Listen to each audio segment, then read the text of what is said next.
So hi hello welcome to Phoenix academy Pune. कालचं session आपलं काही तांत्रिक अडचणीमुळे पूर्ण होऊ शकलं नव्हतं. त्यामुळे आजचं सेशन आपण पुन्हा एकदा पहिल्यापासून घेणार आहोत आणि हे लक्षात ठेवायचं, हे पूर्ण बेसिक होईपर्यंत हे लेक्चर तुम्हाला फ्री ऑफ कॉस्ट असणार आहे. यासाठी कुठलेही आपल्याला ऍडमिशन प्रोसेस करायची नाही आहे. ठीक आहे. तर बघा, सिलेबस मध्ये जसं की मी तुम्हाला काल सांगितलं होतं की आपल्याला चला जसं की आपण आता बेसिक पासून सुरुवात करूया आणि त्या बेसिक मध्ये आपल्याला काल सांगितल्याप्रमाणे तर आपलं मूळ आजचं संकल्पनाचं लेक्चर असं आहे बघा, अंडरस्टँडिंग. आपल्याला काय समजून घ्यायचं आहे, अंडरस्टँडिंग द बेसिक्स किंवा बेसिक कन्सेप्ट. आता माझ्यासोबतच तुम्ही कॉपी पेस्ट करायला सुरुवात करायच्या. याच्या पीपीटी फाईल किंवा पीडीएफ फाईल तुम्हाला उपलब्ध होतील मोबाईल वरती. पण जसं की लेक्चर चालू आहे त्यामुळे तुम्ही जिथले तिथं ते लिहून घेत चला. तर आपल्याला काय करायचं, understanding the basic concept of English. आणि बेसिक मधले जे काही इंग्लिशच्या कन्सेप्ट आहेत त्या कन्सेप्टचा वरती आपल्याला इथं अभ्यास करायचा आहे. आणि मी कालच्या सेशन मध्ये तुम्हाला सांगितलंय की नॉर्मली आणि पारंपरिक येणारे प्रश्न आणि आपल्याला जे मेरिट ठरवणारे जे प्रश्न आहेत त्या मेरिट ठरवणाऱ्या प्रश्नावरती जास्त फोकस करायचा आहे. बाकीचा तो नॉर्मल जो शिकायचा भाग आहे तो शिकणारच आहोत आपण. ठीक आहे. आणि म्हणून या understanding the basic concept of English मध्ये आपल्याला जे काही बेसिक कन्सेप्ट शिकायच्या लेक्चर सुरू व्हायच्या अगोदरच, म्हणजे बॅच सुरू व्हायच्या अगोदरच काही संकल्पना, त्यामध्ये आपल्याला पहिली संकल्पना शिकायची कशाला म्हणायचं, अल्फाबेट. बरोबर आहे. दुसरी आपल्याला संकल्पना शिकायची कशाला म्हणायचं, वर्ड.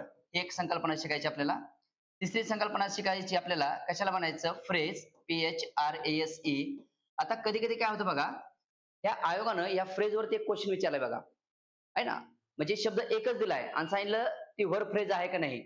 राज्य सेवा मुख्य परीक्षा 2023 मध्ये एक प्रश्न आहे बघा, प्रश्न पुढे आहे, तो प्रश्न मी घेतो तुम्हाला. तो प्रश्न असा विचारला होता की शब्द एकच दिला होता आणि त्याने विचारलं ती फ्रेज आहे का. आता आपल्याला प्रश्न पडतो, मग फ्रेज संकल्पना जर आपल्याला माहित नसेल तर आपलं प्रश्न उत्तर चुकू शकतं. म्हणजे आयोगाने फक्त एकच शब्द दिला होता, ग्लिटर. काय शब्द दिला होता, ग्लिटर. आणि विचारलं होतं हे ग्लिटर, म्हणजे 4 वाक्य विचारले होते आणि त्यामध्ये विचारलं होतं ग्लिटर हे वर्ड, म्हणजे याला सांगितलं ते फ्रेज वर्ब आहे किंवा वर्ब फ्रेज आहे. आता प्रश्न पडतो, एका शब्दाला कधी फ्रेज म्हणता येतं का. एकच शब्द दिलाय समजा टेक किंवा टेक्स्ट, मग त्याला फ्रेज म्हणता येतं का. यासाठी आपल्याला ही बेसिक संकल्पना आधी शिकावं लागेल. तेव्हाच राज्य सेवा मुख्य परीक्षा 2023 मध्ये जो क्वेश्चन विचारला होता त्याचं उत्तर सोडवता येईल. जसं की आता काही मुलाचं म्हणणं, सर आम्हाला सरळ सेवेसाठी उपयोग आहे. इंग्रजी सारखा विषय आपल्याला त्यासाठीच आपण शून्यातून सुरू करतोय, जेणेकरून ती परीक्षा सरळ सेवेची असो किंवा इतर कुठली एक्झाम असो, इंग्लिशचे मार्क आपले गेले नाही पाहिजेत. आणि 50 पैकी 50 मार्क आपल्याला पडणार नाहीत हे तुम्हाला माहिती. पण जास्तीत जास्त किती मार्क्स मिळू शकतात, जिथं मेरिट ठरेल आपल्याला 40+, 45+ पर्यंत जाता येऊ शकते का, तर बिलकुल जाता येऊ शकतं. हा, 50 पैकी 50 का नाही मिळणार का, आयोगाचेच प्रश्न बरोबर येत नाहीत तेवढे, किंवा कुठल्याही परीक्षा येणारचे कदाचित शक्यतो 50 पैकी 50 सुद्धा प्रश्न बरोबर येत नाहीत. पण त्यातही काही प्रश्न कॅन्सल होऊ शकतात. म्हणून आपण अपेक्षा धरायचं किंवा गृहीत धरायचं की आपल्याला जास्तीत जास्त मार्क्स मिळवायचे. ठीक आहे. त्यासाठी मला ह्या संकल्पनेचा अभ्यास करावा लागणार आहे. ठीक आहे. मग आता अल्फाबेट करायची, मला वर्ड करायचे, मला फ्रेज. मी इथंच बघा कन्सेप्ट शिकवतानाच फ्रेज वर बोललोय. तर मला बेसिक मध्ये अल्फाबेट माहित पाहिजे, वर्ड माहित पाहिजे, फ्रेज माहित पाहिजे. चौथी संकल्पना जसं की तुम्हाला सांगितलं, मला काय माहित पाहिजे की चौथी संकल्पना आधी सेंटेन्स ओळखता आलं पाहिजे. एखादं सेंटेन्स आहे का नाही आहे, मला सेंटेन्स कळलं पाहिजे.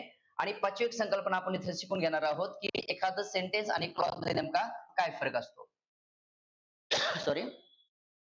आपल्याला काय करायचे, ह्या बेसिक गोष्टी शिकायच्या, अल्फाबेट, वर्ड, फ्रेज, सेंटेन्स आणि क्लॉज. त्यापैकी यावरती बघा, इथं काय केलं आयोगानं आता लेटेस्ट मध्ये असे काही प्रश्न विचारले या सेंटेन्स वरती आणि या क्लॉज वरती. असे काही प्रश्न विचारले जे की नॉर्मली आपल्या सिलेबस मध्ये कधी नव्हतेच. आणि त्यानंतर इथं फ्रेज वरती सुद्धा एक प्रश्न आपल्याला विचारला होता बघा. त्या फ्रेज मध्ये सुद्धा आता लेटेस्ट मध्ये, पण पारंपरिक ते प्रश्न नाहीत, त्यामध्ये काहीतरी वेगळं करून त्यांनी विचारलेले. म्हणून या संकल्पना जर चांगल्या माहित असत्याल तर आपल्याला ह्या 5 संकल्पना चांगल्या माहित असत्याल तर तुमचं फाउंडेशन चांगल्या पद्धतीने सुरू करू शकतो आपण किंवा सिलेबस सुरू करू शकतो. पुन्हा सांगतो, आपण बेसिक संकल्पना पाहणार आहेत, अल्फाबेट, वर्ड, फ्रेज, सेंटेन्स आणि क्लॉज. थोडक्यात मराठीत जर आपण विचार केला तर आपल्याला काय काय शिकायचं याच्यामध्ये, की बाबा मुळाक्षर कोणतं असतात, आहे ना. मुळाक्षरे कोणते आहेत आपल्याला शिकायचे, अल्फाबेट ज्याला आपण म्हणतो. त्यानंतर आपल्याला शब्द शिकायचा की एखादा शब्द कसा तयार होतो, आहे ना. मग शब्द, शब्दाचे प्रकार, शब्दाचे कार्य हे त्याच्या सिलेबस मध्ये आहे बघा. फंक्शन ऑफ वर्ड ज्याला म्हणतो आपण, फंक्शन ऑफ वर्ड, शब्दाचे काय कार्य होतं त्याला शब्दाच्या जाती आपण म्हणतो, ते पुढे आहे तुम्हाला शिकायला. त्यानंतर बघा, शब्द समूह जे आहे, एखाद्या शब्द समूहाला, फ्रेजला किंवा वाक्प्रचार हा एक शब्द समूह असतो, जे की नॉर्मली वाक्प्रचार असतो एक प्रकारचा, त्याचा आपल्याला अभ्यास करायचा आहे. त्यानंतर एखादं सेंटेन्स कधी तयार होतं म्हणजे एखादं सेंटेन्स आहे का नाही कसं ओळखायचं म्हणजे वाक्य कसं ओळखायचं आणि त्यानंतर एखादं वाक्य हे उपवाक्यामध्ये आहे का मुख्य वाक्यात आहे त्याचा आपल्याला अभ्यास करायचा म्हणजे या बेसिक संकल्पना जर आपण इथं चांगलं शिकलो त्यात तर तुम्हाला तुमच्या सिलेबस मध्ये इंग्रजी सारख्या विषयात काय येणार नाही अडचण येणार नाही सो माय डिअर फ्रेंड्स पुन्हा एकदा सांगतो these are the 5 important basic concept in English मधल्या ह्या महत्वाच्या 5 संकल्पना आहेत जिथून आपण तुमचा सिलेबस सुरू करू शकतो या अल्फाबेटला बेसिक माहिती जनरल माहिती घ्यायची या वर्ड वरून खूप काही अभ्यास आहे बघा मग शब्द शब्दाचे प्रकार शब्दाच्या जाती म्हणजे शब्दाचं कार्य आणि मग अॅनोनिम शब्द सिनोनिमचा शब्द फ्रेज मध्ये येणारा शब्द हेड आहे ना मेन हेड वाला शब्द किंवा हेड वर्ड ज्याला आपण म्हणतो ना मुख्य एखादी रचना दिली त्यातलं मुख्य वर्ड कोणता आहे अशा अनेक प्रकारचा अभ्यास यामध्ये तुम्हाला करता येतो या फ्रेज मध्ये तुम्हाला अनेक प्रकारचा अभ्यास करता येतो म्हणजे एखादी फ्रेज आहे तर ती फ्रेज आहे का वर्ड आहे मग फ्रेज आहे तर ती कुठली फ्रेज आहे बाबा नाउन फ्रेज आहे ऍडजेक्टिव्ह फ्रेज आहे वर्ब फ्रेज आहे किंवा प्रिपोजिशनल फ्रेज आहे किंवा ऍडव्हर्बियल फ्रेज आहे ना किंवा फ्रेज ऑफ फ्रेज आहे म्हणजे या फ्रेज संकल्पना माहित झाल्या की तुम्हाला काय करता येईल आपल्याला किमान ती फ्रेज आहे की नाही ओळखता येईल अर्थ वगैरे आपण नंतर काढूया त्याचा त्यानंतर मग एखादं सेंटेन्स आहे की नाही बघा एखादं वाक्य घडतं म्हणजे काय होतं सेंटेन्स होतं म्हणजे काय होतं आता जसं की इथं थोडंसं पुढे जाऊन सांगतो की एखादं सेंटेन्स होतं म्हणजे नेमकं काय होतं एखादं सेंटेन्स तुम्हाला कळलं एखादं सेंटेन्स आहे तुम्हाला ओळखण्यासाठी काय काय करावं लागतं आणि याच्यावरती काय प्रश्न आता अपेक्षित आहेत बघा त्या सेंटेन्स वरती आहे कोण आता जर तुम्ही चेक केलं प्रश्नपत्रिका त्या सेंटेन्स वरती क्लॉज वरती सुद्धा प्रश्न विचारताना थोडेसे ट्विस्ट विन क्वेश्चन विचारले आता 2023 मध्ये आयोगाने विचारलं होतं एलिमेंट्स ऑफ क्लॉज काय ओळखा या वाक्यातले एलिमेंट्स ऑफ क्लॉज ओळखा तसंच या सेंटेन्सच्या बाबतीत सुद्धा विचारलं जाऊ शकतं एलिमेंट्स ऑफ सेंटेन्स काय विचारलं जाऊ शकतं elements ELEMENTS elements of sentence म्हणजे एखाद्या सेंटेन्सचे कोणते कोणते घटक असतात आहे ना वाक्याचे घटक कोणते असा प्रश्न आपल्याला विचारला जाऊ शकतो कुठलं वाक्याचे घटक कोणते कारण यावरती लेटेस्ट क्वेश्चन विचारलेले आहेत आपल्याला वाक्याचे घटक बरोबर आहे वाक्याचे घटक वरती प्रश्न विचारला जाऊ शकतो आणि मग इथं आपल्याला डीप मध्ये जाऊन काय करणं अपेक्षित आहे की बाबा नेमकी सेंटेन्स जर असेल तर त्याचे मुख्य प्रकार किंवा भाग कोणते त्याचे जसं की सेंटेन्स जर व्हायचं असेल तर आपल्याला मुख्य 2 भाग शिकावे लागतात त्यामध्ये पहिला जो भाग असतो त्याला माझ्यासोबत असल्या बरं म्हणजे वेळ तुम जाणार नाही पहिला जो भाग असतो त्याला आपण म्हणतो सब्जेक्ट काल थोडंसं आपण याच्यावरती सुरुवात केलं होतं आणि वाक्याचा जो दुसरा भाग असतो महत्वाचा त्याला आपण म्हणतो प्रेडिकेट काय म्हणतो त्याला आपण प्रेडिकेट ह्या संकल्पना आपल्याला शिकायच्या म्हणजे संकल्पना अंतर्गत अजून काही संकल्पना शिकायच्या मग सब्जेक्ट कशाला म्हणायचं प्रेडिकेट कशाला म्हणायचं मग आता हे जे मेन पार्ट झाले सेंटेन्सचे किंवा मेन भाग झाले सेंटेन्सचे किंवा मेन एलिमेंट झाले मग या एलिमेंटच्या नंतर आणखी वाक्यामध्ये काय काय येतं बरं तर आणखी वाक्यामध्ये काय येतं जसं काल आपण थोडीशी चर्चा झाली होती तर आणखी वाक्यामध्ये येतं बघा काय रे सांगा तर आणखी वाक्यामध्ये येतं एखादं ऑब्जेक्ट त्या वाक्याचं एक एलिमेंट आहे आणखी वाक्यामध्ये काय येतं तर वाक्याचा घटक असतो कॉम्प्लिमेंट COMPLEMENT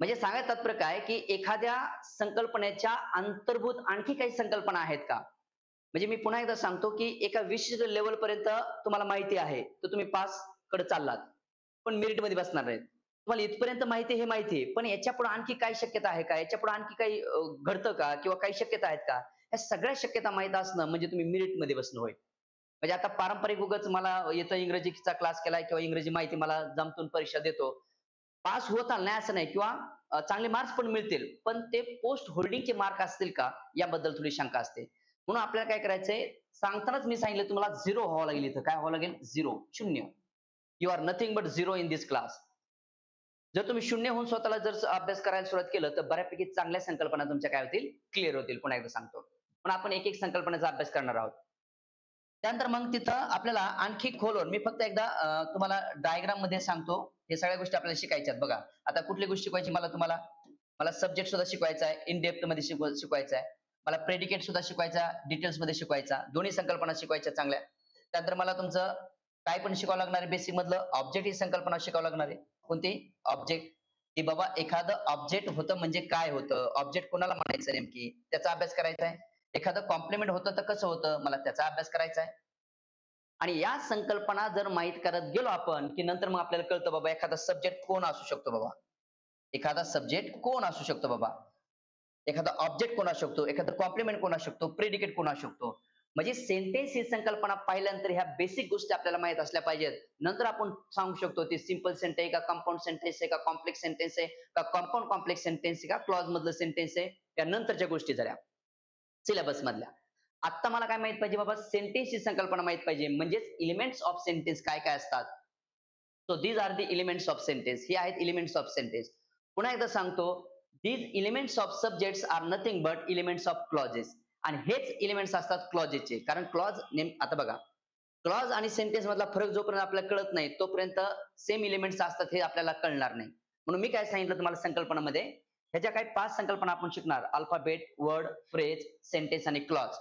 तर त्यामध्ये सेंटेन्स मध्ये इतकं शिकण्याजोगं आहे, जिथं सेंटेन्स मध्ये खूप काही शिकण्याजोगं आहे, क्लॉज मध्ये खूप काही शिकण्याजोगं आहे, फ्रेजेस मध्ये खूप काही शिकण्याजोगं आहे. जसं की 2023 चा ही प्रश्नपत्रिका मी तुम्हाला दाखवणारच आहे की त्याला का आयोगानं ग्लिटर्सला वर फ्रेज म्हटलं. मग ते फ्रेजचे कोणते प्रकार असतात ते आपल्याला ओळखता आले पाहिजेत. आय होप दॅट तुम्हाला ह्या 5 संकल्पना बोर्डवर दिसत असतील: अल्फाबेट, वर्ड, फ्रेज, सेंटेन्स आणि क्लॉज. व्यवस्थित एक एक करून लिहून घ्या.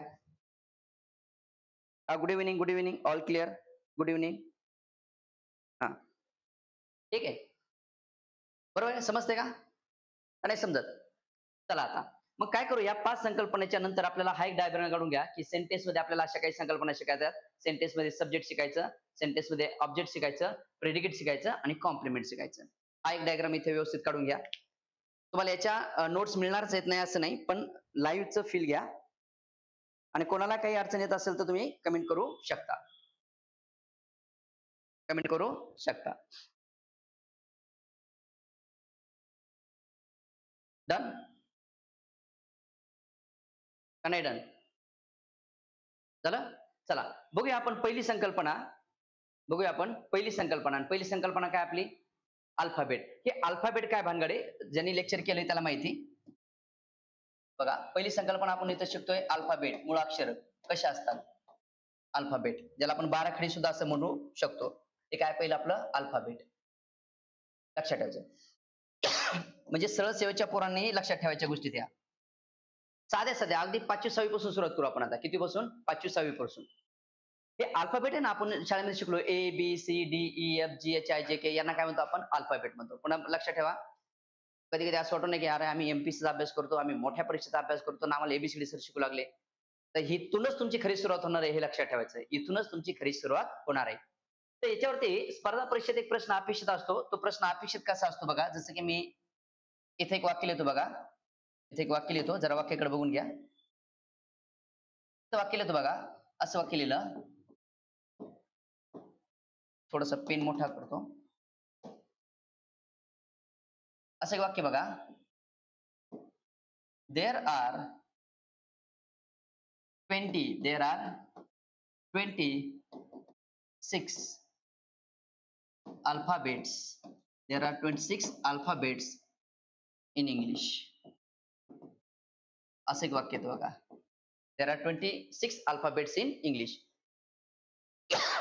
परीक्षेत कसे प्रश्न अपेक्षित आहेत ते एकदा लिहितो. जरी बेसिक असलं तरी ते प्रश्न त्याला स्पर्धा परीक्षेचा आपल्याला टच ठेवावा लागतो. स्पर्धा परीक्षेत टच सोडून जर आपण शिकू लागलो तर त्याला काही अर्थ नाही, ते व्यर्थ होईल. ठीक आहे. आणि दुसरं एक वाक्य असं लिहितो बघा,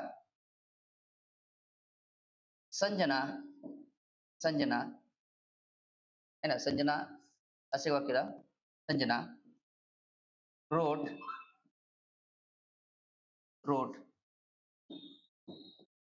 3 alphabets of English,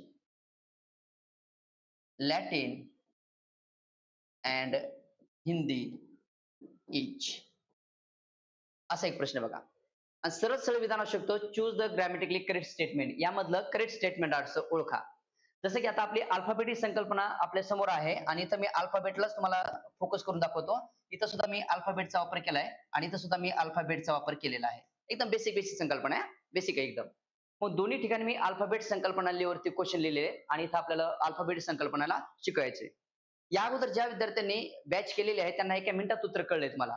आता याच्यासारखाच एक परीक्षेत प्रश्न विचारला होता, आपल्या एमपीसीत नाहीये पण दुसऱ्या एका एक्झाम मध्ये विचारला होता बघा. तो परीक्षेत असा प्रश्न होता बघा, दो though he is graduate in English, though he is graduate in English slash he has yet he has yet slash to learn the alphabets इथं पुन्हा एकदा स्लॅश लिहिलं आणि इथे लिहिलं नो एरर. बरोबर आहे. हे अशा प्रकारचे प्रश्न आपल्याला अपेक्षित असतात बघा. बेसिक आहे म्हणून तुम्हाला हे गोष्टी सांगतो की असा प्रश्न अपेक्षित आहे आणि हा आपल्या एमपीसी नाही पण एका कुठल्या तरी एक्झाम मध्ये आहे तो तुम्ही इथं लिहिलेला आहे मी इथं तुमच्या समोर असा. आणि याला सरळ सरळ आयोगाने काय केलं किंवा स्पर्धा परीक्षेत विचारलं गेलं स्पॉट द एरर. या वाक्यातून काय करा स्पॉट द एरर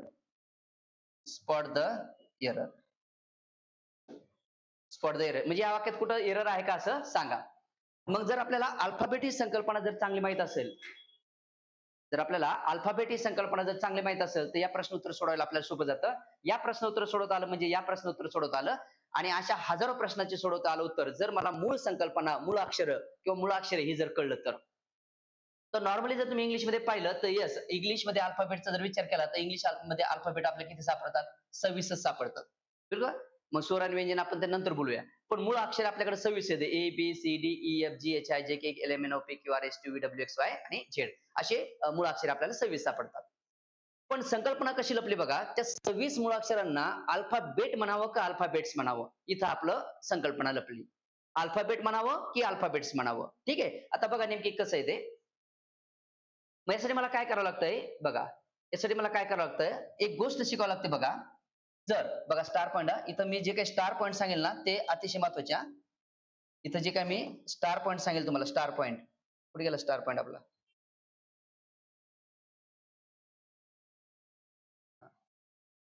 हा स्टार पॉइंट जास्त महत्वाचा असतो आणि ज्याच्यावरून आपल्याला काय करता येतं मग उत्तर चुकत नाही. हा स्टार पॉइंट काय सांगतो बघा पुन्हा एकदा सांगतो बघा.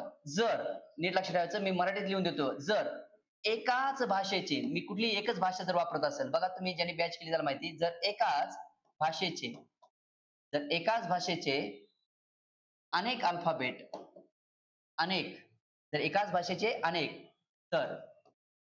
तर अल्फाबेट्स बघा तर काय लिहू शकता तुम्ही तर अल्फाबेट्स असा वापर करू शकता बिंदास करू शकता. तर अल्फाबेट्स असा वापर होतो. नीट लक्ष ठेवायचं अल्फाबेट्स असा वापर होतो. बारकाईने बघायचं लहान लहान लेकरांसारखं बघायचं असा होतो. मी काय सांगितलं म्हणायचं नाही आम्ही इंग्लिशचा अभ्यास करतो आम्ही मोठे आम्ही लय अभ्यास केलेला आहे तिकडं बाजूला ठेवतो. आपल्याला येत नाही ग्रे धरायचं आणि शिकायचं तर चांगलं शिकताल. जर एकाच भाषेचे अनेक तर अल्फाबेट्स असा वापर होतो. लक्षात ठेवायचं असा होतो म्हणजे काय असा वापर होतो. असा वापर करावा किंवा केला जातो. बरोबर. म्हणजे कसं समजा इथं मी असं इंग्लिश मध्ये लिहिलं बाबा A B C D dash हे आहे तुमचे 4 अल्फाबेट्स. हे काय तुमचे इंग्लिश मध्ये 4 अल्फाबेट्स. हे अल्फाबेट्स इथं बरोबर आहे. कारण मी लिहिताना सगळे इंग्रजीतलेच लिहिलेत काही वेगळे लिहिलेले आहेत सगळ्यात लिहिताना इंग्रजीमध्येच लिहिलेत. आता हेच वाक्य स्टार पॉइंट बघा दुसरा हेच वाक्य बघा मात्र करून तुम्हाला सांगतो जेणेकरून तुम्हाला अडचण येणार नाही. मात्र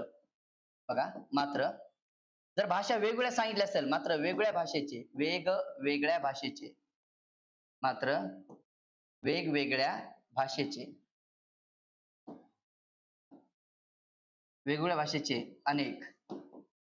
अनेक अल्फाबेट लिहायचे असेल एकाच भाषेचे अल्फाबेट्स का रे अल्फाबेट फक्त सॉरी हे इथं क्लिक करून घ्या.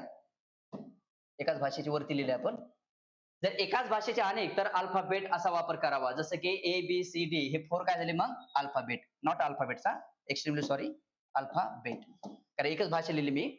पण बघा मात्र वेगवेगळ्या भाषेचे अनेक आहेत तर मात्र तुम्ही इथं काय करू शकता तर तुम्ही अल्फाबेट्स लिहू शकता. तर तुम्ही काय लिहू शकता इथं अल्फाबेट्स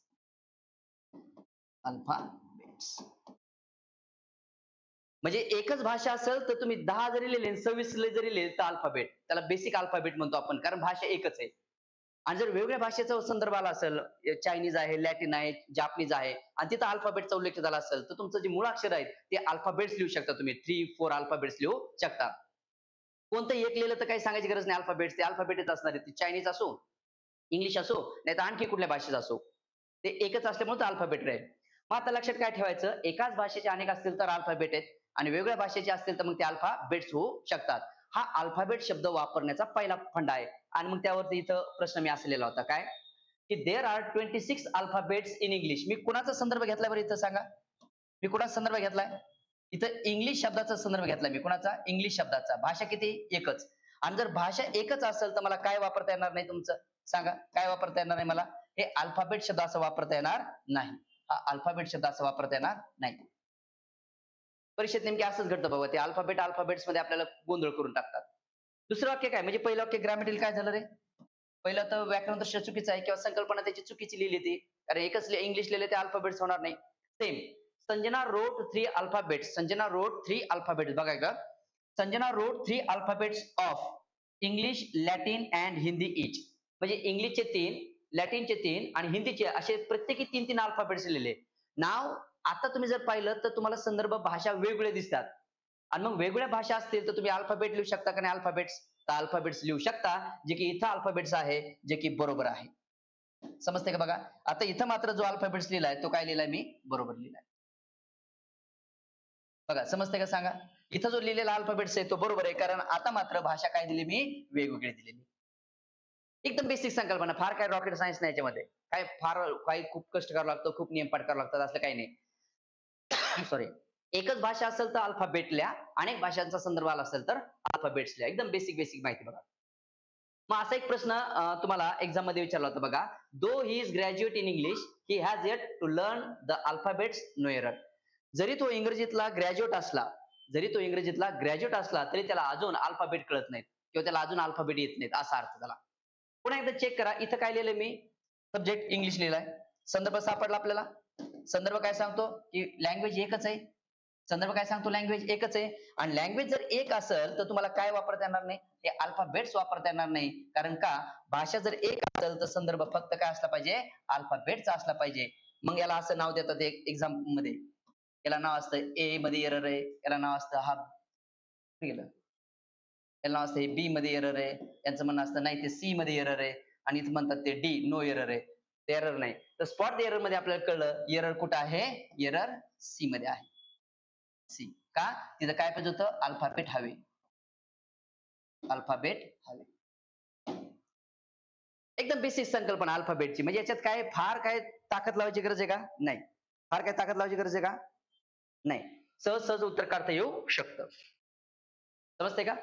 मग आता तुम्हाला अल्फाबेट ही संकल्पना कळली का? की बाबा अल्फाबेट म्हणजे मूळाक्षरे असतात A, B, C, D, E, F, G, H, I, J, K, L, M, N, O, P, Q, R, S, T, U, V, W, X, Y आणि झेड अशा काही बेसिक संकल्पना आहेत आणि त्या बेसिक मुळाक्षर येतं आणि त्या मुळाक्षरांना मिळून एका भाषेची 12 खडी असते किंवा 14 खडी. जर मराठी झालं तर आपण 14 खडी, 16 खडी, 12 खडी म्हणतो. ती थोडक्यात 26 खडी आपली. 26 खडी. 26 खड्या म्हणायचं नाही. जसं 12 खडी तशी 26 मुळाक्षरांची म्हणून बनलेली. म्हणून ते फक्त अल्फाबेट असतात. अल्फाबेट्स करता येत नाही. इथं एक तुम्ही करू शकतात बघा इथं. इथं काय करू शकता तुम्ही? इथं जे असलेलं देअर आर 26 अल्फाबेटच्या ऐवजी जर तुम्हाला 26च लिहायचं असेल तर इथं लेटर्स शब्द लिहू शकता तुम्ही. काय लिहू शकता? लेटर्स. LETTERS. लेटर्स करता येतात. लेटर्सचं अनेक वचन करता येतं. जसं A letter, B letter, C letter, मग 3 letters. A, B, C, D, E 5 letters. ते लेटरच्या बाबतीत घडू शकतं. ते पण अल्फाबेटच्या बाबतीत घडत नाही. आय होप दॅट तुम्हाला या सेशन मध्ये किंवा या पहिल्या पॉइंट मध्ये की ही संकल्पना चांगली समजली असेल अल्फाबेट म्हणजे काय. ठीक आहे. चला अजून एक संकल्पना आपल्याला शिकायची की वर्ड म्हणजे काय आहे ना. हा वर्ड कसा तयार होतो? बरोबर आहे. चला कशाला म्हणायचं वर्ड बघा. वर्ड संकल्पना आपण एकदा इथं पाहून घेऊ. कशाला म्हणायचं वर्ड? सॉरी. कशाला म्हणायचं वर्ड? कशाला म्हणायचं वर्ड? ही वर्ड संकल्पना आपण इथून पाडून घेऊ. वर्ड याला शुद्ध मराठी भाषांतरात काय म्हणतो आपण? शब्द. शब्द. आता शब्द मग शब्दाचे प्रकार आहे ना. शब्दाचं फंक्शन आपल्याला नंतर येणारच आहे आपल्या अभ्यासक्रमामध्ये. पण आता शब्द म्हणजे काय बघूया. जसं की मी इथं लिहिलं बघा.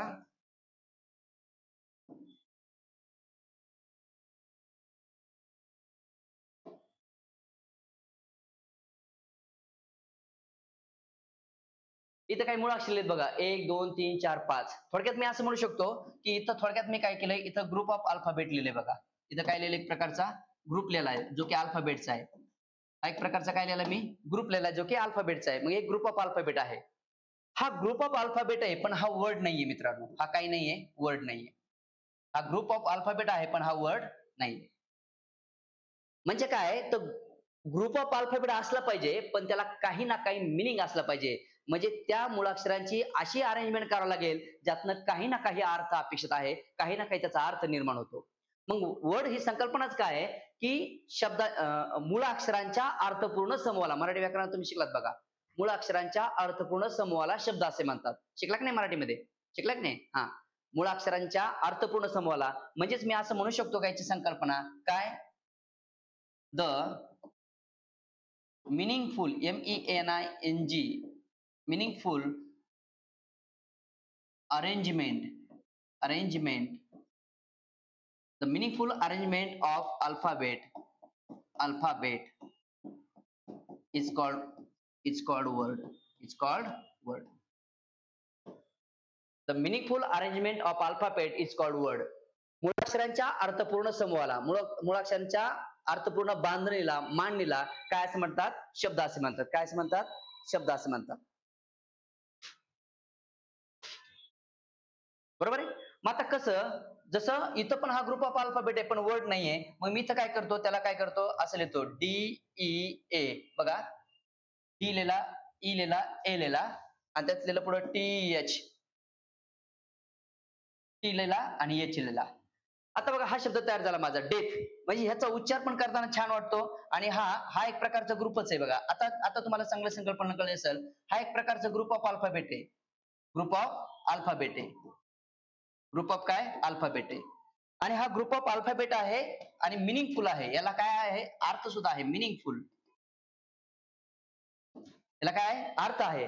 हा ग्रुप ऑफ अल्फाबेट आहे आणि त्याला अर्थ पण आहे. म्हणजेच हा काय असला पाहिजे? 100% वर्ड असला पाहिजे. हा काय असला पाहिजे आपल्याला? वर्ड. समजते का? काय असलं पाहिजे आपल्याला? वर्ड. मृत्यू, डेथ म्हणजे मृत्यू, याचा अर्थ पण निघतो. तसं डेथच्या बाबतीत काही फ्रेजेस सुद्धा एक्झाम मध्ये आपल्याला विचारले जाऊ शकतात. कशाच्या बाबतीत? डेथच्या बाबतीत. डेथच्या बाबतीत काही फ्रेजेस विचारले जाऊ शकतात परीक्षेमध्ये, जसे की बघा, कुठे लिहू शकतो, हा पहिल्यांदा इथं असं लिहितो की हा काय झाला, मग तुमचा वर्ड झाला. काय झाला? एक प्रकारचा वर्ड. डेथ म्हणजे मृत्यू. ह्या मृत्यूच्या बाबतीत काही फ्रेजेस तुम्हाला एक्झाम मध्ये विचारले जातात बघा. जसं की या मृत्यूच्या बाबतीत विचारलं जातं बघा, गिव्ह अप द घोस्ट, म्हणजे डेथ होणं. Give up the ghost, give up the ghost म्हणजे मृत्यूच होणं. त्यात आणखी एक फ्रेज विचारते बघा, नो मोर. नो मोरचाही अर्थ होतो मृत्यूच होणं, है ना. त्यात आणखी एक फ्रेज असते बघा,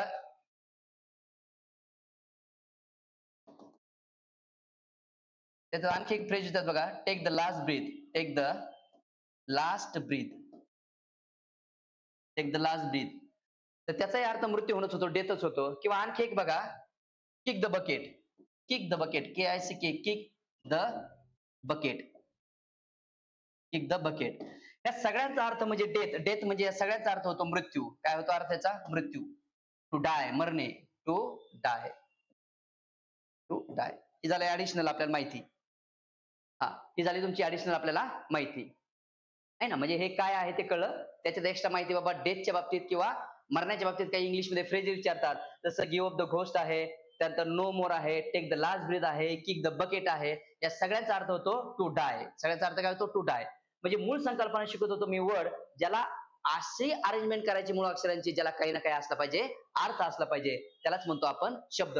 मग इथं बघा, ATATEHD हा मुळाक्षरांचा समूह केला, पण त्याला अर्थ नाही, वाचता पण येणार त्याचा. मग तो ग्रुप ऑफ अल्फाबेट आहे, but not a word, because it is meaningless. It is a group of alphabet and it has a meaning, so that is why it is called as word. याला अर्थ आहे म्हणून हा शब्द आहे, याला अर्थ नाही म्हणून हा शब्द नाही. समजलं का? सांगा. समजायला लागलं का? समजतंय का? सांगा. समजते ना? बिलकुल समजतंय ना? हा. मग आता आपण चेक करूया बघा, की ह्या वर्डच्या बाबतीत काही संकल्पना एक्झाम मध्ये अपेक्षित आहेत बघा. किंवा वर्ड म्हणजे काय, वर्डचे प्रकार किती असतात, इकडे बघा.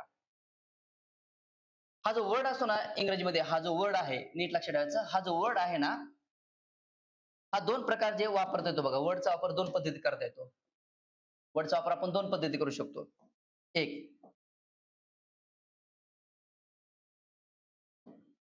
एक वर्ड आहे, त्याचा वापर तुम्ही असाही करू शकता बघा. वर्ड जो की आपण पाहतोय आता, group of alphabet. Group of group of alphabet हा एक प्रकार त्याचा अर्थ आहे बघा. ग्रुप ऑफ अल्फाबेट आहे ना, म्हणजे हा वर्ड एक अर्थाने वापरतात, ग्रुप ऑफ अल्फाबेट. म्हणजे समजा मी इथं लिहिलं बाबा, इथं लिहिला ग्लुटन, GLUTTON, ग्लुटन. बघा याच्यात शब्दांचा समूह केला आणि अर्थ पण आहे वन हू इट्स मच. या ग्लुटनचा अर्थ काय असतो? One who it's much. मग या ग्लुटनचा अर्थ काय असतो? One who it's much. जो जास्त खातो त्याला आपण काय म्हणतो? ग्लुटन.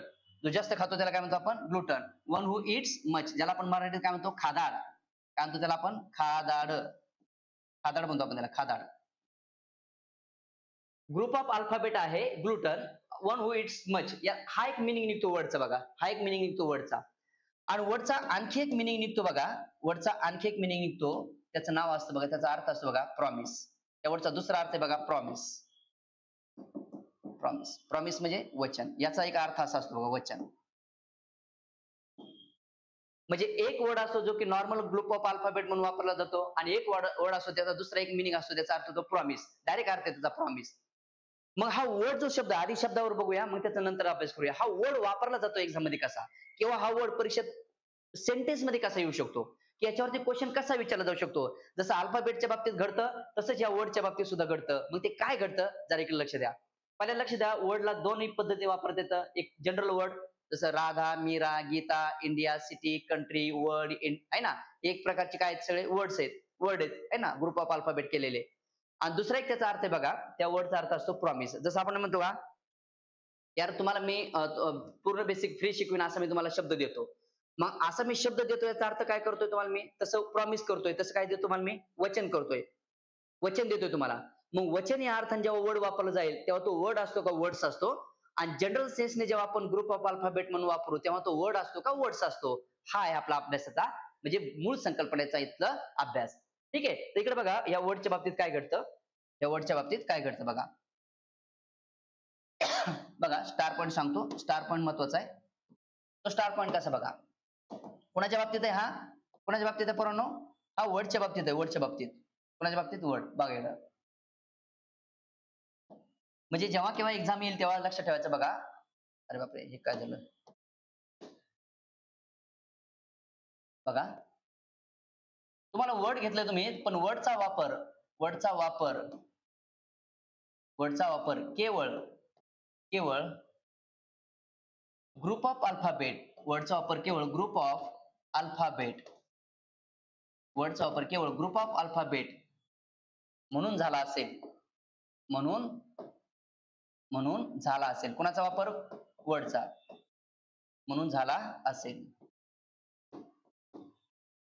बघा, वर्डचा वापर केवळ ग्रुप ऑफ अल्फाबेट म्हणून झाला असेल तर तर तर तर अनेक वचनी, तुम्ही अनेक वचन लिहिताना वर्ड्स लिहू शकता, तर अनेक वचनी, तर अनेक वचनी वर्ड्स,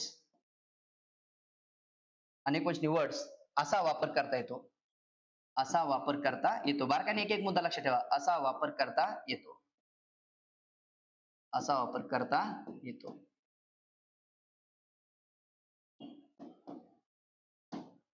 पुन्हा एकदा सांगतो, वर्डचा वापर केवळ ग्रुप ऑफ अल्फाबेट म्हणून झाला असेल तर तुम्ही अनेक वचनी वर्ड्स असा वापर करता येतात किंवा करू शकता. आता पुन्हा दुसरं एक मात्र इथं, दुसरं काय इथं, मात्र. काय मात्र आहे बरं, काय मात्र आहे बरं माहिती का, मात्र, मात्र लक्षात ठेवायचं. काय मात्र आहे, मात्र. वर्डचा अर्थ किंवा वर्डचा वापर, वर्डचा वापर प्रॉमिस, कंसात वचन, वचन या अर्थाने झाला, या अर्थाने झाला असेल. नीट लक्षात ठेवायचं, बेसिक संकल्पना आहेत ह्या, माहिती आहे, या अर्थाने झाला असेल, या अर्थाने झाला असेल, झाला असेल तर तर वर्ड्स, तर वर्ड्स असा वापर होत नाही. वर्ड्स असा वापर होत नाही. वर्ड्स असा वापर होत नाही.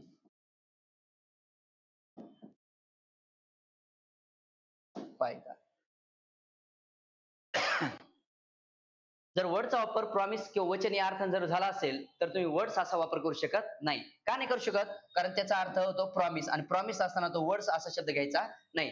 मग आता कधी होतो प्रॉमिस? जरा पाठीमागे घेऊन जातो तुम्हाला मी. हा प्रॉमिस कधी होतो? जेव्हा तुम्ही शब्द देण्याची प्रक्रिया करता. बघा, जेव्हा तुम्ही हे प्रॉमिस कधी होतो? जेव्हा तुम्ही हा वर्ड आहे ना असं लिहिता, गिव्ह वर्ड असं लिहिता, टेक वर्ड असं लिहिता, कीप वर्ड असं लिहितात, किंवा आणखी काय येऊ शकतं समजा नॉर्मली कीप, गिव्ह, टेक हे येऊ शकतात. या अर्थाने झाला ना तर हा वर्ड लक्षात ठेवायचं. हा वर्ड आहे ना आयुष्यभर तो काय असतो? प्रॉमिस असतो. आणि जर तो प्रॉमिस असेल तर मग इथं तुम्हाला वर्ड्स असं लिहिता येणार नाही. म्हणजे जर एखादा वर्ड हा take word, give word, keep word, follow word, get word असा आला असेल तर तुम्हाला ह्या वर्डला वर्ड्स असं लिहिता येणार नाही. समजून घ्यायचं. अशा जर रचना, अशा फ्रेज मध्ये, अशा व्हर्बल फ्रेज मध्ये किंवा फ्रेज वर्ड मध्ये जर वर्ड वापरला, keep word, take word, give word, get word, follow your word, अशा क्रियापदासोबत जर हा वर्ड वापरला असेल तर समजून घ्या तो वर्ड तिथं प्रॉमिस या अर्थाने वापरलाय आणि प्रॉमिस या अर्थाने वापरल्यास तुम्हाला वर्ड्स असा उल्लेख होता कामा नये. याच्यावरच अशा पद्धतीने कसा प्रश्न विचारतात, याच्यावर असा प्रश्न विचारतात बघा, आहे ना. मी तर वाक्य लिहितो समजा, Deepali should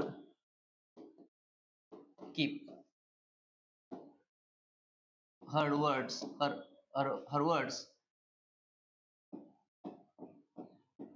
before I request Noel. असे वाक्य बघा. असं एक वाक्य तुमच्या समोर आहे. एक काल्पनिक वाक्य लिहिलं मी. Deepali should keep her words before I request no error. आणि इथं सांगितलं जातं स्पॉट द एरर. इथं काय सांगितलं जातं? Spot the error. इथं ए सेंटेन्सचा भाग आहे बघा, इथं बी सेंटेन्सचा भाग आहे बघा, इथं सी सेंटेन्सचा भाग आहे बघा आणि इथं डी सेंटेन्सचा भाग आहे बघा. आणि परीक्षेत काय प्रश्न असतो? Spot the error. Spot the error. काय संकल्पना शिकायचं आपल्याला? Spot the error. काय? Deepali should keep her words before I request. आहे ना, मी विनंती करण्याच्या अगोदरच दीपालीने तिचा शब्द पाळला पाहिजे किंवा शब्द पाळला पाहिजे. आता इकडे लक्षात काय ठेवायचं? इथं बघा, इथं मी वर्डचा वापर केलाय बघा, दिसतोय तुम्हाला इथं? हा वर्डचा वापर झालाय बघा. पण हा वर्डचा वापर होताना तो कसा झालाय? कीप सोबत झालाय. कोणासोबत झालाय? तो कीप सोबत झालाय. कीप वर्ड्स असा आलाय. आणि मी काय सांगितलं, जेव्हा keep word, take word, give word, follow word असा वापर होत असेल त्या वर्ड सोबत तर समजून घ्या तिथं तो प्रॉमिस या अर्थाने वापरलाय आणि प्रॉमिस या अर्थाने वापरल्यास तुम्हाला वर्ड्स असं लिहिता येणार नाही. त्याच्या ऐवजी तुम्हाला साहजिक असते तर काय पाहिजे? फक्त वर्ड पाहिजे. वर्ड हवे. काय वर्ड हवे? कारण काय? कारण कीप वर्ड असं येते. Keep word is equal to काय असतं? Promise. Keep word is equal to काय असतं अर्थाचा? प्रॉमिस. जरा समजतंय का? जरा कमेंट करून सांगता का जरा? हे समजतंय का? काय चाललंय आपलं नेमकी बाबा? मगापासून म्हणतात बेसिक संकल्पना, बेसिक संकल्पना. पण नेमकी चाललंय काय हे तर आम्हाला काय भजे कळणार सर. तुम्हाला तर अजून मी व्याकरण शिकवायला बी सुरुवात केली नाही. आहे ना? अजून तर व्याकरण स्टार्ट पण नाही झालं. व्याकरण स्टार्ट पण नाही झालं. पण जे शिकायला जायचे आपल्याला त्याच्या काही संकल्पना जर आपल्याला चांगल्या माहित असतील तर मग तुम्हाला ते शिकण्याला अर्थ आहे किंवा चांगलं त्याच्यात तुम्ही बनवू शकतात. नाहीतर विनाकारण पाट्या टाकल्यासारखं काम चालत नाही इकडे. आणि स्पर्धा परीक्षा अशी नाही की चला आज केला सुरू अभ्यास आणि मग वर्षभरात तुम्हाला पोस्ट निघेल जुन्या काळासारखं. असं राहिलेलं नाही. प्रचंड प्रमाणात काय झाली इकडे? स्पर्धा वाढलेली. प्रचंड प्रमाणात काय झालेली? स्पर्धा वाढलेली. आणि या स्पर्धेत जर टिकायचं असेल तर मग ऐकावं लागेल. मी सांगतो तसं ऐकावं. मी म्हणजे कोणी तुमचा गुरु आहे, जो शिक्षक आहे तो सांगेल तसं तुम्हाला ऐकावं लागेल. समजते का? समजते की नाही? हा, ऐश्वर्या म्हणते समजते. समीर म्हणतो समजतंय. गुड. तर या बॅच मध्ये सरळ सेवा घ्या. हो हो हो. एकदा एक बॅच करायची. नाही कळल्यास मला तिथून सांगा. कळलं का ऐश्वर्याजी? हा, ठीक आहे. चला. तर मग आता आपल्याला चेक करायचं, Deepali should keep her words. आपल्याला कीप वर्ड्स असं दिलं होतं, त्यामुळे वर्ड्स हा वापर चुकीच झालेला आहे. तो कसा पाहिजे होता? वर्ड. काय कारण? आपल्याला स्टार पॉईंट माहिती झाला होता की वर्डचा वापर केवळ ग्रुप ऑफ अल्फाबेट झाला असेल तर अनेक गोष्टी वर्ड्स लिहू शकता. म्हणजे कसं? मात्र वर्डचा वापर प्रॉमिस झाला असेल तर वर्ड्स वापर होत नाही, असं होत नाही. आणि मी म्हणतो प्रॉमिस कधी असतं, आता सांगितलं तुम्हाला प्रॉमिस कसं असतं. प्रॉमिस कसा असतो तो, एक असतो तो कीप वर्ड असेल, असा प्रॉमिस असतो तो, किंवा गिव्ह वर्ड असेल शब्द दे, किंवा गेट वर्ड शब्द घे, है ना, किंवा टेक वर्ड असे चालू शकतं, टेक वर्ड असे चालू शकतं. तर इथं सगळं ते काय असतं त्याचं प्रॉमिस, त्यामुळे यस लावता येणार नाही, वर्ड्स असा वापर करता येणार नाही. समजलं का? हा कांबळेजी, कांबळेजी समजलं का तुम्हाला? हा कमेंट सगळेजण करा रे, कमेंट एवढेच मुलं का करतात? सगळे लाईव्ह बसतात ना लेक्चरला, मग सगळ्यांनी बोलायचं. हा शिक्षण ही कोणाची काय मक्तेदारी नाहीये, सगळ्यांना आलं पाहिजे, सगळ्यांना समान न्याय आला पाहिजे. Right to ask, right to talk, आहे ना, सगळ्यांना समान अधिकार असल्यामुळे सगळ्यांनी बोलायचं. हा नंतर मग ऑफलाईन करणारे ऑफलाईन करतीलच, आहे ना, पण तुम्ही ऑनलाईन आहात, समोरासमोर तुमचे टीचर आहेत, तर तुम्ही तुमचे डाऊट्स वगैरे लगेच विचारत चला. तर अशा पद्धतीने तुम्हाला व्हा. आता बघा तुम्ही म्हणता सर केवळ ग्रुप ऑफ अल्फाबेट कसं, ते एकदा सांगून देतो म्हणजे तुम्हाला अडचण येणार नाही. समजा मी असं लिहिलं पोरांनो, इकडे बघा, असं लिहिलं, अशोक wrote, Ashok wrote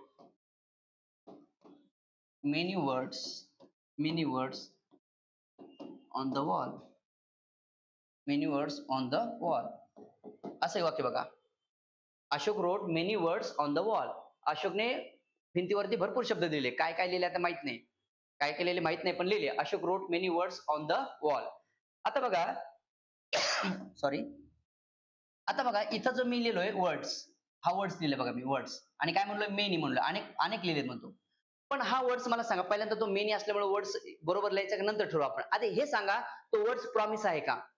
हा जर तो वर्ड्स प्रॉमिस या अर्थाने वापरला असेल, वचन या अर्थाने वापरला असेल, जसं keep word, take word, give word या अर्थाने जर वापरला असेल तर मला वर्ड्स लिहिता येणार नाही. मग सांगा बरं खरं त्या अर्थाने तो वापरलाय का? प्रॉमिस या अर्थाने वापरलाय का? नाही. मग प्रॉमिस या अर्थाने तो शब्द वापरलेला नाहीये, त्यामुळे तुम्हाला तिथं मेनी वर्ड्स लिहू शकता. मग काही काही लिहिलं, इथं लिहिलं दीपाली, अंजली, संगीता, एवढं तर लिहिलेलं ना, एवढं ते शब्द नाही लिहिणार आहे की नाही, इंडिया, कंट्री वगैरे असे काहीतरी शब्द लिहिलेत. ते केवळ ग्रुप ऑफ अल्फाबेट या अर्थाने तिथं वापरले गेलेले आहे, तिथं ते प्रॉमिस नाहीत, म्हणून वर्ड्स हा वापर इथे काय केलेला आहे आपण बरोबर केलेला आहे. समजतंय का? समजतंय का? अरे समजतंय की नाही सांगा लवकर, समजतंय की नाही? बरोबर आहे. आता इथं बघा या भिंतीवर वर्ड्स आणि वॉल वरून एक मला फ्रेज आठवली, एक फ्रेज परीक्षेत येऊ शकते बघा. इथे एक फ्रेज आहे, writing on the wall, writing on the wall नावाची एक फ्रेज इंग्लिश मध्ये, रायटिंग ऑन द वॉल नावाची काय फ्रेज आहे बघा. त्याचा अर्थ होतो सिग्नल. रायटिंग ऑन द वॉलचा अर्थ काय असतो? सिग्नल करणं, एखादी गोष्ट दाखवणं, एखादी गोष्ट सांगणं, त्याला रायटिंग ऑन द वॉल म्हणतात. वसंत, काय नाव आहे, वासंती तलवी, ठीक आहे. समजतंय तुम्हाला? रायटिंग ऑन द वॉलचा अर्थ होतो सिग्नल, एक प्रकारचा सिग्नल देणं, त्याला रायटिंग ऑन द वॉल म्हणतात. ही एक प्रकारची फ्रेज आहे जी की एक्झाम मध्ये विचारली जाऊ शकते, एक्झाम मध्ये विचारली जाऊ शकते. मग आता Ashoka wrote many words on the wall मध्ये तुम्हाला वर्ड्स काय झाला परवाना तुमचा, हा एक ग्रुप ऑफ अल्फाबेट झाला, तो काही आपला काही नाहीये, प्रॉमिस नाहीये. सॉरी. मग मला सांगा बरं आता बेसिक मधल्या तुम्हाला दोन संकल्पना कळल्या का, अल्फाबेट आणि वर्ड. काय फार काही महत्वाचं नाही त्यामध्ये, म्हणजे सॉरी फार काही अवघड नाही त्यामध्ये, सोपंच आहे. आपला आपला उद्देश किंवा आपलं पाहण्याचा दृष्टिकोन त्याकडे एक्झाम असला पाहिजे. म्हणजे हे सोपं आहे मग हे नको करायचं, मग हे तर काही महत्वाचं नाही, मग हे तर आपलंच आहे, असं नाही चालत. सिरियस घ्यावं लागेल तुम्हाला, लक्षात ठेवायचं. पाहू, बघू, करू या संकल्पना स्पर्धा परीक्षेत चालत नाही बरं का, लक्षात ठेवायचं. आणि मी खोटं बोलत नाही, माझा विषय म्हणून नाही, पण तुम्ही जर आता कुठली नोकरी बघा, पहिलं कसं असायचं, आम्ही ज्यावेळेस जुन्या एमपीएससी ला शिकवायचो जुन्या काळामध्ये, त्यावेळेस पोरांना चांगली पोस्ट मिळेल तरी ते करत नव्हता. मला एसटी झालो किंवा पीएसआय झालो तर करत नव्हता का, त्याला डीवायएसपी व्हायचं किंवा डेप्युटी कलेक्टर व्हायचं, या उद्देशाने तो पुन्हा अभ्यासाला लागायचा आणि ती पहिली नोकरी सोडून द्यायचा. पण तो काळ वेगळा होता, तिथं मुलांची संख्या कमी असायची आणि एक्झाम मध्ये जागा पण निघायची जास्त. आता दिवसेंदिवस काय व्हायला लागला, काळ खूप चेंज झाला, इथं मुलांची संख्या प्रचंड झाली आणि येणाऱ्या जागा काय झाल्या, कमी झाल्या. आणि यामुळे आता पहिलं टार्गेट असलं पाहिजे आपलं की कसलीही आधी गव्हर्नमेंट नोकरी, आधी कसलीही गव्हर्नमेंट पोस्ट आणि त्याच्यानंतर मग चॉईस पोस्ट, आधी कसलीही शासकीय नोकरी असली पाहिजे, नंतर मग माझ्या स्वप्नातली जी परीक्षा आहे त्याचं मग पाठीमागे लागलं पाहिजे. समजते का? समजतं की नाही? त्यामुळे माझं म्हणणं आहे की येणाऱ्या आता जी काही सरळ सेवेची एक्झाम येईल त्या सरळ सेवेची एक्झाम काढण्याचा प्रयत्न करा. आणि टू बी ऑनेस्ट मला लक्षात ठेव, इंग्लिश, मराठी, अंकगणित, बुद्धिमत्ता या 3 विषयावरती जर तुमचं मास्टर की चांगलं आलं, त्या 3 विषय जर तुमचे परफेक्ट झालं, तर बाकी सगळे विषय मिळून तुम्हाला 25% करायचे आहेत आणि इंग्लिश, मराठी आणि गणित, बुद्धिमत्ता मिळून 75% करायचे. हे लक्षात ठेवा. वेटेज म्हणजे लक्षात ठेवायचं वेटेज कसं आहे, अपेक्षित काय आहे तिथं फोकस करा. आहे ना? उगाच घेतलं भूगोलाचं पुस्तक बसलं दिवसभर वाचत. एम-पी-एस-सी राज्य सेवा, यू करायचं असलं तर भाग वेगळा. पण सरळ सेवाचे आपलं टार्गेट असल्यामुळं आपण काय केलं पाहिजे, चला त्यातलं मला काय येणार आहे, त्याचा विचार करायचा. जिथं मार्क्स मला गॅरंटेड येणार आहे इंग्लिशला, मराठीला, गणित, बुद्धिमत्ताला 25-25 वेटेज आहे, मी फोकस केला पाहिजे. आणि त्यातल्या त्यात माझा विषय इंग्लिश सारखा आहे. अजून जास्त फोकस केला पाहिजे. थोडं माझाही स्वार्थ असणार ना. माझ्या मुलं लागली पाहिजेत. मला तर असं वाटतं की तुम्ही लागले पाहिजेत. ठीक आहे? तर बेसिक संकल्पना तुम्हाला 2 शिकवल्या मी. एक होतं अल्फाबेट आणि दुसरं होतं वर्ड. एक काय होतं अल्फाबेट आणि दुसरं काय होतं वर्ड. आता बघा तिसरी संकल्पना काय होती आपली? तिसरी संकल्पना काय होती बघा, इथं मी तुम्हाला सांगितलं कशाला म्हणायचं अल्फाबेट. अरे कुठे गेलं आपले? हां. हे अल्फाबेट सांगितलं, वर्ड सांगितलं. आता तुम्हाला काय सांगतो फ्रेज. काय सांगायचं तुम्हाला मला? फ्रेज. या फ्रेजमध्ये आपल्याला कशाला म्हणायचं फ्रेज बघा. संकल्पना बेसिक शिकू आपण. त्याचा अभ्यास भरपूर आहे पुढे तुम्हाला. काय शिकू त्यातले? फक्त बेसिक शिकू आधी. बरोबर आहे? काय शिकू त्यातलं फक्त बेसिक. कशाचं? फ्रेज. आता फ्रेज नेमकी ओळखायची कशी बघा. मी तिन्ही संकल्पना इथे लिहितो आता. कारण ही तिन्ही तुलनात्मक शिकू शकतो मी. तिसरी संकल्पना बघा फ्रेज. इथं शिकू शकतो तुम्हाला मी सेंटेन्स आणि इथं सांगतो तुम्हाला मी क्लॉज. अशा तिन्ही संकल्पना कारण हे तिन्ही ग्रुप असतात. तिन्ही ग्रुप असतात म्हणून मी तिघांना एकाच लाईनीत लिहिलं. पुन्हा एकदा सांगतो बारकाईने लक्ष द्या. बारकाईने लक्ष द्या. इथं फ्रेज लिहिलं, इथं सेंटेन्स लिहिलंय आणि इथं मी काय केलंय क्लॉज लिहिलंय बघा. तर तिन्हीमध्ये काय साम्य पहिल्यांदा हे सांगतो. हे तिन्हीमध्ये काय साम्य आहे तर लक्षात ठेवायचं हा पण असतो group of alphabet. Sorry group of words. हा सुद्धा आहे ग्रुप ऑफ वर्ड्स. मित्रांनो हा सुद्धा आहे ग्रुप ऑफ वर्ड्स. बघा साम्य बघा काय आहे त्याच्यामध्ये. हा सुद्धा शब्दांचा समूह आहे. हा सुद्धा शब्दांचा समूह आहे आणि हा सुद्धा शब्दांचा समूह आहे. Group of words. Group of words. म्हणजे पहिली ती संकल्पना काय मला कळली की बाबा फ्रेज मध्ये, सेंटेन्स मध्ये, क्लॉज मध्ये पहिलं मूळ काय आहे? ते एक प्रकारचे group of words, group of words, group of words. म्हणजे एक प्रकारचे शब्दांचे काय केले ते समूह केलेले आहेत. काय केले तर शब्दांचे समूह केलं. जसं मी विद्यार्थ्यांचा समूह केला की मी त्याला क्लास म्हणणार आहे. फुलांचा समूह केला की त्याला गुच्छ म्हणणार आहे. आहे ना? म्हणजे मी काही ना काही गोष्टींचा काय करणार समूह करणार. त्या समूहाला काही ना काही मी नाव ठेवणार. अगदी तसंच आहे. मला काय करायचंय शब्दांचा समूह करायचंय आणि त्याला नाव ठेवायचंय. पण शब्दांचा समूह केल्याच्या नंतर नेमकी त्याला फ्रेज म्हणायचंय का सेंटेन्स म्हणायचंय का क्लॉज म्हणायचंय हा आहे आपला बेसिक संकल्पनेचा पुढचा भाग किंवा नेक्स्ट पार्ट. आता फ्रेज मध्ये काय होतं बघा नीट लक्ष ठेवायचं. या फ्रेज मध्ये काय होतं नॉर्मली या फ्रेज मध्ये काय होतं ग्रुप ऑफ वर्ड्स विदाउट बघा याच्यात काय लिहितो मी विदाउट ए फायनाइट वर्ब. विदाउट ए फायनाइट वर्ब. आता ते नंतर शिकवतो तुम्हाला विदाउट ए फायनाइट वर्ब. विदाउट ए फायनाइट वर्ब. फायनाइट वर्ब म्हणजे काय ज्याच्यातून कुठला ना कुठला काळ आपल्याला कळेल. ज्यातून कुठला ना कुठला काळ आपल्याला कळेल. काळ दर्शवणारं क्रियापद जर एखाद्या वाक्यात नाही आलं किंवा काळ दर्शवणारं क्रियापद एखाद्या समूहात जर नाही आलं तर त्या समूहाला म्हणतात फ्रेज. त्या समूहाला काय म्हणतात फ्रेज म्हणतात. म्हणजे कसं बघा म्हणजे कसं बघा असं वाक्य इथे एक वाक्य लिहितो मी कॉमनली सगळ्यांसाठी इथे लिहितो बघा.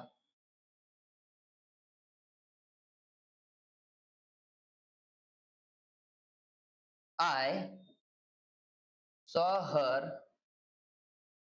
in front of my office. I saw her in front of my office. असं एक संकल्पना लिहिली मी. काय लिहिले ते नंतर बघूया आपण. आता हा ग्रुप ऑफ वर्ड्स आहे विदाउट अ फायनाइट वर्ब. त्याला आपण फ्रेज म्हणतो. त्याला आपण फ्रेज म्हणतो. लक्षात ठेवा. काय म्हणतो आपण फ्रेज आणि त्याला काही ना काही अर्थ असला पाहिजे. पण क्रियापद तर नाही त्यात. काळ दर्शवणारं क्रियापद नाहीये. संकल्पना आधी शिकू. त्याच्यात खोलवर घेऊन जातो मी तुम्हाला. मग ग्रुप ऑफ वर्ड्स मध्ये काय नाहीये फायनाइट वर्ब नाहीये. विदाउट म्हणजे च्या शिवाय.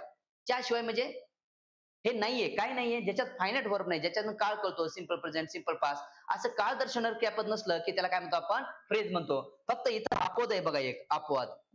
एक अपवाद आहे बघा. ज्याच्यावरती 2023 मध्ये प्रश्न आहे अपवाद.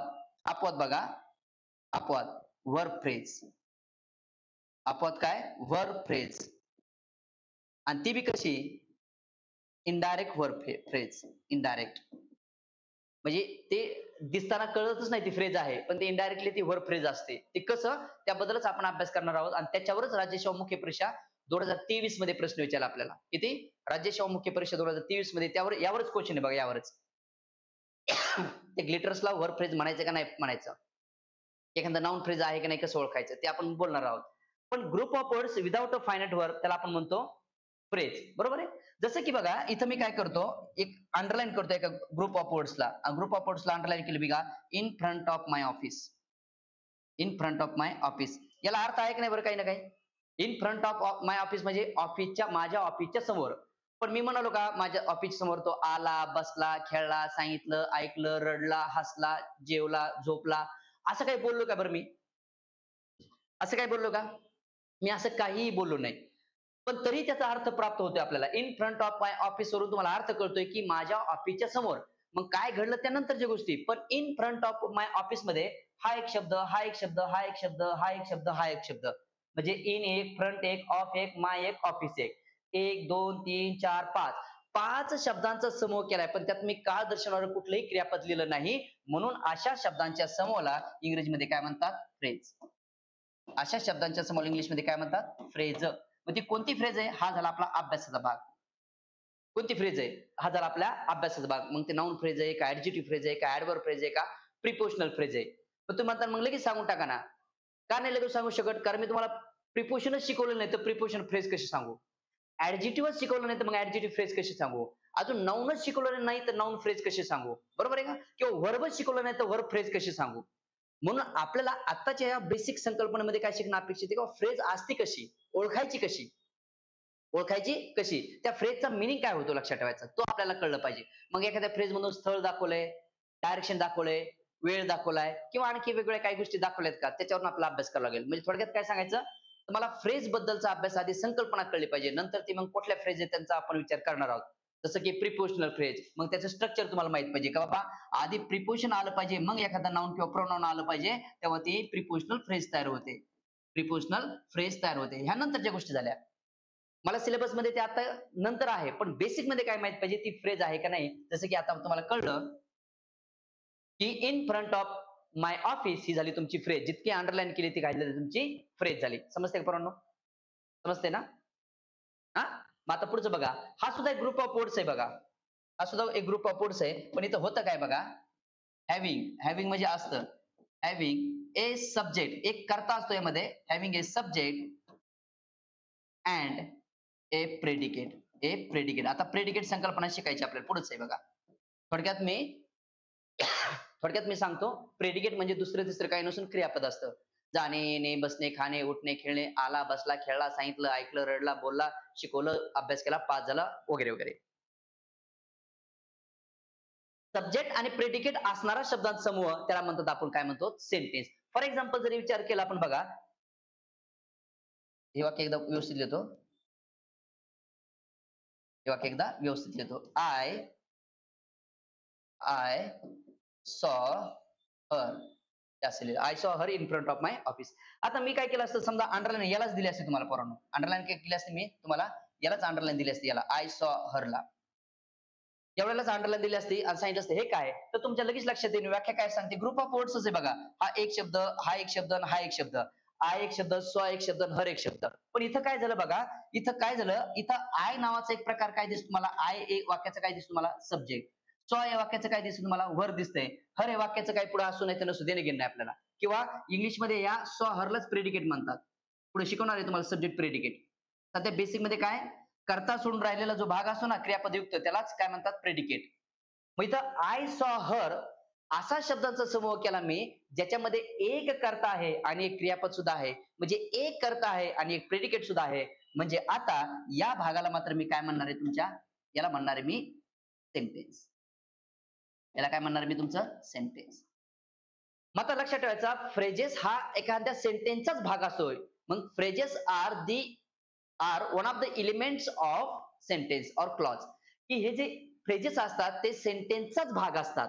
त्यांना स्वतंत्र तुम्ही नाही बाहेर काढू शकत. डायरेक्ट मी असं चालता आणि चालता म्हणू शकत नाही in front of my office, तर काही त्याला लॉजिकच नाही लागणार. म्हणजे in front of my office म्हणण्यासाठी तुम्हाला काही ना काही सेंटेन्स आधी बोलावं लागेल, मग त्याच्यामध्ये त्याला इन्क्लूड करून घ्यावं लागेल, तेव्हा त्याला काहीतरी अर्थ प्राप्त होईल. म्हणजे phrases cannot be used alone. Alone म्हणजे एकटे नाही वापरू शकत त्याला तुम्हाला. म्हणजे phrases must be included into sentences. ते सेंटेन्स मध्येच इन्क्लूड असले पाहिजेत किंवा ते असतात. मग आता हे जर मी पूर्ण याला जर अंडरलाईन केलं असतं, पूर्ण बघा, चेक करा, हे पूर्ण जर असं अंडरलाईन केलं असतं, मी हायलाइट करून दाखवतो जरा. हे पूर्ण जर अंडरलाईन केलं असतं मी एवढं बरोबर, हे पूर्णचे पूर्ण सेंटेन्स तयार झालं असतं. पूर्णचे पूर्णच काय झालं असतं? सेंटेन्स. पण त्याचे मी एलिमेंट्स पाडताना नंतर मला कळतं की मला आय हा वाक्याचा सब्जेक्ट आहे, सो वाक्याचं वर्ब आहे, हे हर वाक्याचा ऑब्जेक्ट आहे, in front of my office हे वाक्याची फ्रेज आहे. मग आपल्याला पुढे जो प्रकार आहे ना एलिमेंट्स ऑफ सेंटेन्स, त्यामध्ये हे तुम्हाला सापडेल. पण सध्या सेंटेन्सची संकल्पना काय? Group of words having a subject and predicate. ज्याच्यात एक कर्ता अनेक क्रियापद असतं त्याला म्हणतात वाक्य. ज्याच्यात एक कर्ता अनेक क्रियापद असतं त्याला म्हणतात वाक्य.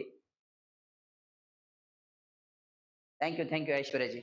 और ऐश्वर्या जी है हमारी फॅन, है ना, ऐश्वर्या जी है हमारी फॅन.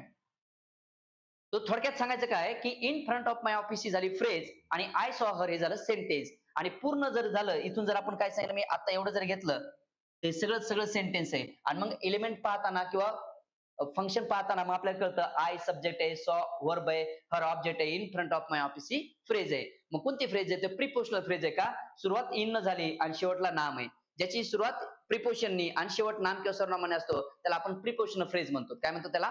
Prepositional phrase. पण आता आपल्याला फ्रेजचा प्रकार शिकायचाच नाहीये, फक्त संकल्पना शिकायची, लक्षात ठेवायचं, ठीक आहे. म्हणजे हा पण ग्रुप ऑफ अल्फाबेट आहे, हा पण ग्रुप ऑफ अल्फाबेट आहे, आणि हा सुद्धा ग्रुप ऑफ वर्ड्स, सॉरी हा ग्रुप ऑफ वर्ड्स आहे, हा ग्रुप ऑफ वर्ड्स आहे, हा सुद्धा ग्रुप ऑफ वर्ड्स आहे. पण आता सेंटेन्स आणि क्लॉज मध्ये फरक काय एका शब्दात सांगतो आणि क्लिअर करून दाखव की याच्यात फरक काय असतो. बघा याच्यात फरक काय असतो. हा ग्रुप ऑफ अल्फाबेट्स आहे ना जोडलेल्या वाक्यात असतो. संपलं. जोडलेल्या वाक्यात, बस हे वाक्य जोडलेलं असलं पाहिजे. जोडलेल्या वाक्यात क्लॉज, जोडलेल्या वाक्यात क्लॉज असतो. म्हणजे क्लॉज होण्यासाठी वाक्य काय करावं लागेल तुम्हाला? जोडावं लागेल. क्लॉज होण्यासाठी वाक्य काय करावं लागेल तुम्हाला? जोडावं लागेल. कशाने जोडत आहे? कंजक्शन कोणतं वापरा? कोऑर्डिनेट वापरा किंवा सबऑर्डिनेट वापरा. आता ते कोऑर्डिनेट आणि सबऑर्डिनेट गेलं खड्ड्यात. सध्या फक्त आपल्याला करायचं एक सब्जेक्ट एक वर्ब अधिक एक सब्जेक्ट अधिक एक वर्ब, असे दोन सब्जेक्ट आणि दोन वर्ब आपल्याला जोडायचे. आपोआप क्लॉज तयार होतो. तो कसा? समजा मी याला उदाहरण घेऊन पुढे सांगतो तुम्हाला मी कसा. समजा बघा असं वाक्य लिहिलं मी, I told Rohit that I could not go out. है ना? I told Rohit that I could not go out. असं एक वाक्य बघा. आता संकल्पना कशी बघा, बारीक बारीक संकल्पना सांगा. आय टोल्ड आणि रोहित, इथं बघा आय टोल्ड एक सब्जेक्ट आहे एक वर्ब आहे. इथं बघा आय सब्जेक्ट आहे आणि कुड नॉट गो आउट असं दुसरं वर्ब आहे. बघा कुड नॉट गो आउट असं दुसरं वर्ब आहे. म्हणजे थोडक्यात काय झालं पोरांनो, इथं एक सेंटेन्स मी लिहिले बघा, हा एक प्रकारचा काय झालं सेंटेन्स झालं, कारण त्याचे एक सब्जेक्ट आणि एक वर्ब आले. इथं सुद्धा एक प्रकारचं काय झालं, हे सेंटेन्सच तयार झालं, कारण त्याच्यात एक सब्जेक्ट आहे आणि एक वर्ब आहे. पण घडलं काय की हे दॅट या नावाच्या कंजक्शनने जोडले. कोणी जोडले? ते दॅट न जोडले ते. मग जेव्हा हे वाक्य जोडलेलं असेल तेव्हा आपोआपच हे दोन्ही जे वाक्य बनतात, हे जे दोन्ही वाक्य तयार होतात, हे दोन्ही बनलेले वाक्य म्हणजेच एक प्रकारचा काय तयार होतात? क्लॉजेस. काय तयार होतात? ते क्लॉजेस. म्हणजेच काय, डाव्या साईडला हा सुद्धा एक प्रकारचा क्लॉज झाला आणि दॅटच्या नंतरचा हा सुद्धा एक प्रकारचा क्लॉज झाला. मग क्लॉज होण्यासाठी काय लक्षात ठेवायचा फंडा? क्लॉज होण्यासाठी वाक्य जोडलेलं असलं पाहिजे. इंडिया इज माय कंट्री हा नॉर्मली क्लॉज होणार नाही, ते एक प्रकारचं सेंटेन्स होईल. मग क्लॉज होण्यासाठी वाक्य काय केलं पाहिजे? आपण जोडलेलं असलं पाहिजे. काय केलं पाहिजे? आपल्याला जोडलेलं. सेंटेन्स आणि क्लॉज मधला हा फरक आहे. सेंटेन्स आणि फ्रेज मध्ये काय फरक आहे? तर फ्रेज मध्ये कधीही काळ दाखवणारं क्रियापद येणार नाही, आपोआप फ्रेज वर्ब. त्याच्यावर 2023 मध्ये प्रश्न आहे, त्याचा आपण अभ्यास करणार आहोत. अभ्यास 2023 मध्ये आहे त्याचा, तो आपण अभ्यास करू. वर्ब फ्रेज म्हणजे काय आहे ना, किंवा बेसिक फ्रेज म्हणजे काय आहे ना, प्रिपोजिशनल फ्रेज कशी असते, वर्ब फ्रेज कशी असते, ते आपण नंतर बोलूया. सध्या आपण काय शिकायचं की फ्रेज मध्ये सेंटेन्स मध्ये काय फरक आहे, सेंटेन्स मध्ये क्लॉज मध्ये काय फरक आहे. समजलं इथपर्यंत? समजलं इथपर्यंत? समजलं इथपर्यंत? ठीक आहे. तर सांगा तात्पर्य कसं की आता आपण ह्या 5 संकल्पना इथं काय करतोय पाहत आहोत. त्यामध्ये आपण फ्रेज पाहिलं, सेंटेन्स पाहिलं आणि क्लॉज पाहिलं. फ्रेज पाहिलं, सेंटेन्स पाहिलं आणि क्लॉज पाहिलं. त्यामध्ये मी फ्रेज बद्दलही बोलणार आहे, पण आपल्याला शिकायचे महत्त्वाचा भाग सेंटेन्स म्हणजे काय आणि सेंटेन्सचे काय एलिमेंट्स, जे आता इथला भाग आहे बघा. हा भाग आहे. सेंटेन्स आणि एलिमेंट्स ऑफ सेंटेन्स म्हणजे वाक्याचे घटक कोणते असतात? कारण याच्यावरती सुद्धा प्रश्न विचारतात, यावरती सुद्धा प्रश्न विचारतात, इथंही प्रश्न विचारतात आणि इथंही प्रश्न विचारतात. सेंटेन्सच्या इन डेप्थ जेव्हा आपण खोलवरती जाऊ तेव्हा या चारही घटकावरती प्रश्न विचारले जातात. पण मित्रांनो जसं की हे फ्री सेशन चालू आहेत, फ्री ऑफ कॉस्ट सेशन चालू आहेत, आपण बेसिक पूर्ण कव्हर करणार आहोत. पण थोडे थोडे लेक्चर आपण कव्हर करणार आहोत कारण ते तुम्हाला बर्डन होऊ नये. म्हणजे आजच्या संकल्पनेमध्ये आपण पाहिलं अल्फाबेट, वर्ड, फ्रेज, सेंटेन्स आणि क्लॉज या 5 संकल्पना फक्त उजळत्या रूपात पाहिल्या. उद्याच्या सेशन मध्ये आपण हे सेंटेन्स इन डेप्थ मध्ये जाऊन खोलवर जाऊन याच्यात कसं सब्जेक्ट ओळखायचं, कसं ऑब्जेक्ट ओळखायचं, कसं प्रेडिकेट ओळखायचं, कसं कॉम्प्लिमेंट ओळखायचं. त्याच्यानंतर आपण त्याच्यात आणखी डिटेल्स मध्ये जाऊन पाहणार आहोत नेमकी नेमकी हा सब्जेक्ट नेमकी वर्ड मध्ये असतो का, हा सेंटेन्स नेमकी फ्रेज मध्ये असतो का, हा नेमकी क्लॉज मध्ये असतो, ते आपल्याला शिकायचंय. तसंच आपल्याला काय शिकायचं पुढं की हा जो ऑब्जेक्ट आहे तो सुद्धा नेमके वर्ड मध्ये असतो. एक मिनिट, काय शिकायचं आपल्याला त्याच्याबद्दल थोडंसं हिंट देतो तुम्हाला मी. हा ऑब्जेक्ट नेमकी वर्ड मध्ये असतो का, हा ऑब्जेक्ट नेहमी फ्रेज मध्ये असतो का, नेमका कसा असतो बाबा, का ऑब्जेक्ट नेमकी क्लॉज मध्ये असतो, आपल्याला हे चेक करायचंय. तसंच हा ऑब्जेक्ट नेमकी डायरेक्ट ऑब्जेक्ट आहे का, हा ऑब्जेक्ट नेमकी इनडायरेक्ट ऑब्जेक्ट आहे, त्याचा आपल्याला अभ्यास करायचा. तसं तुम्हाला हे कॉम्प्लिमेंट सुद्धा शिकायचंय की हे कॉम्प्लिमेंट नेमकी सब्जेक्ट असतो, हा कॉम्प्लिमेंट नेहमी ऑब्जेक्ट असतो. मग सब्जेक्ट असतो तर मग सब्जेक्ट कॉम्प्लिमेंट कशाला म्हणायचं, ऑब्जेक्ट असतो तर मग ऑब्जेक्ट कॉम्प्लिमेंट कशाला म्हणायचं. अशा पद्धतीचा आपल्याला ओव्हरऑल या सेंटेन्सचा अभ्यास करावा लागणार आहे आणि त्यानंतर आपण शिकणार आहोत मग सेंटेन्स कशा प्रकारचे एक्झाम मध्ये येतात. त्यामध्ये सेंटेन्स रिअरेंजमेंट नावाचा एक प्रकार आहे आणि फंक्शन ऑफ सेंटेन्स नावाचा एक प्रकार आहे, एलिमेंट्स ऑफ सेंटेन्स नावाचा एक प्रकार आहे. या सगळ्या प्रकाराबद्दल आपण उद्याच्या सेशन मध्ये पाहणार आहोत. आय होप दॅट मित्रांनो आजचं हे बेसिकचं सेशन तुम्हाला चांगलं समजलं असेल अशी मला पूर्ण खात्री वाटते. आवडलं असलं तर लाईक जरूर करा, मित्रांपर्यंत नक्की शेअर करा आणि उद्याच्या लेक्चर मध्ये आपण हा राहिलेला भाग पाहूया. So ladies and gentleman, thank you for joining this session. I would like to stop here, but we will definitely continue tomorrow at 5:30 p.m. Till then, take care and have a very, very good night to all of you. See you soon. Bye.